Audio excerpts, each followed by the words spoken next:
आज की जो सर्वश्रेष्ठ 5 खबरें हैं, उनमें से पहली खबर यह है कि भारत ने 2019 में अरुणाचल प्रदेश के तवांग में तेजपुर और तवांग शहर को जोड़ने के लिए जो है सेला पास से एक सुरंग बनाना शुरू किया था। 2019 में पीएम मोदी ने उसको बनाने का कार्य को शुरू किया था।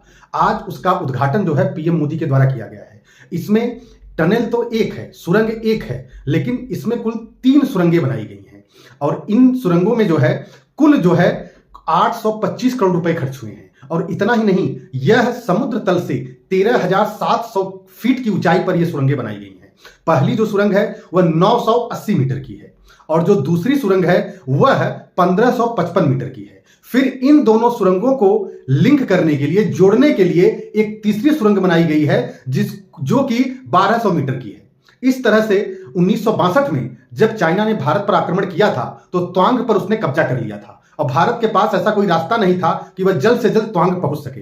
इसलिए भारत सरकार ने 2019 में तवांग पहुंचने के लिए तेजपुर और तवांग के बीच में इन सुरंगों का निर्माण किया है और इसका विशेष रूप से ठंडी के सीजन में इसका इस्तेमाल किया जाएगा, परिवहन के लिए या इमरजेंसी के लिए। और अगर हम दूसरी न्यूज की बात करें तो तमिलनाडु के मुख्यमंत्री एम.के. स्टालिन, जो कि डीएमके के नेता भी हैं, इन्होंने कांग्रेस पार्टी के साथ अपनी सीट की शेयरिंग कर ली है अच्छी तरह से। लेकिन कमल हासन की जो पार्टी है उसको कोई सीट नहीं मिली है। कमल हासन को 2025 के चुनाव में एक राज्यसभा की सीट मिलेगी। बाकी जो 39 सीटें लोकसभा की हैं तमिलनाडु में, उनमें से 24 सीटों पर चुनाव जो है डीएमके पार्टी लगी, द्रविड़ मुनेत्र कड़गम लड़ेगी, यानी कि एम.के. स्टालिन की पार्टी लड़ेगी और 10 सीटों पर चुनाव कांग्रेस पार्टी लड़ेगी। और एम.के. स्टालिन ने 2 पार्टी जो है कम्युनिस्ट पार्टी ऑफ इंडिया और कम्युनिस्ट पार्टी ऑफ इंडिया मार्क्सवादी को दिया है 2-2 सीट और एक सीट उन्होंने जो है इंडियन यूनियन मुस्लिम लीग को दिया है एक सीट उन्होंने एक और अपने और भी किसी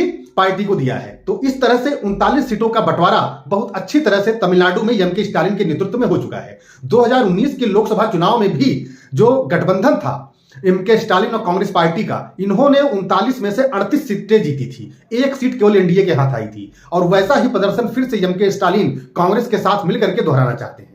और तीसरी खबर जो आ रही है, जैसा कि मैंने आपसे कल बताया था कि आंध्र प्रदेश में भारतीय जनता पार्टी, तेलुगु देशम पार्टी और जनसेना पार्टी ने मिल करके अपना पैक्ट कर लिया है चुनाव 2024 का लोकसभा का लड़ने के लिए। आज इसमें सीटों का भी बंटवारा हो गया। इसमें कुल आंध्र प्रदेश में 25 सीटें हैं, जिसमें से 17 सीटों पर चुनाव जो है तेलुगु देशम पार्टी लड़ेगी, मतलब टीडीपी लड़ेगी, जिसके की नेता चंद्रबाबू नायडू हैं। और भारतीय जनता पार्टी 6 सीटों पर चुनाव लड़ेगी और 2 सीट जो है जो एक्टर हैं साउथ के पवन कल्याण की पार्टी को दिया गया है। जेएसपी उस पार्टी के नाम से उन्होंने 2 सीटें उनको आवंटित की गई है, जन सेना पार्टी के नाम से। इस तरह से वहां पर अब सीटों का बंटवारा हो चुका है। और जो चौथी खबर आ रही है वो ये आ रही है कि मालदीव के जो पूर्व राष्ट्रपति हैं मोहम्मद नसीद, उन्होंने मालदीव के लोगों से माफी मांगी है, क्योंकि जो वर्तमान सरकार है मोहम्मद मिजू की, उन्होंने वहां पर अपने देश में भारत विरोधी अभियान चला रखा है। इनका पूरा झुकाव चाइना की तरफ है। तो जो पूर्व राष्ट्रपति हैं मोहम्मद नसीद, उन्होंने अपने देश के लोगों से माफी मांगी है, क्योंकि वहां की जो टूरिज्म की जो इंडस्ट्री है, जो कि ज्यादातर भारतीयों की वजह से ही चलती है, उस पर बहुत बुरा असर पड़ा है।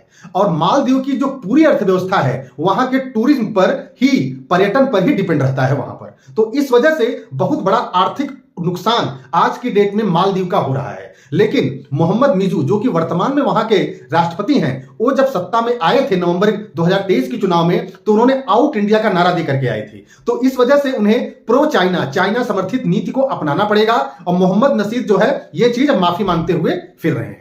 और 5वीं न्यूज जो है वह हिमाचल प्रदेश के धर्मशाला से आ रही है, जहां पर भारतीय क्रिकेट टीम ने इंग्लैंड क्रिकेट टीम को जो है एक पारी 64 रन से 5वें टेस्ट मैच में हरा दिया है और इस तरह से 4-1 से यह सीरीज भारत ने अपने नाम कर ली है। और इस मैच में भारतीय स्पिनर कुलदीप यादव ने जो है 7 विकेट लिए हैं। पहली पारी में 2, दूसरी पारी में पहली पारी में 5, दूसरी पारी में 2 विकेट और 30 रन भी इन्होंने बनाया था। तो उनको जो है प्लेयर ऑफ द मैच का खिताब मिला है। और इस पूरे टूर्नामेंट में 712 रन बनाने वाले यशस्वी जायसवाल, जो भारत के ओपनर बल्लेबाज हैं, उनको जो है प्लेयर ऑफ द सीरीज का खिताब मिला है।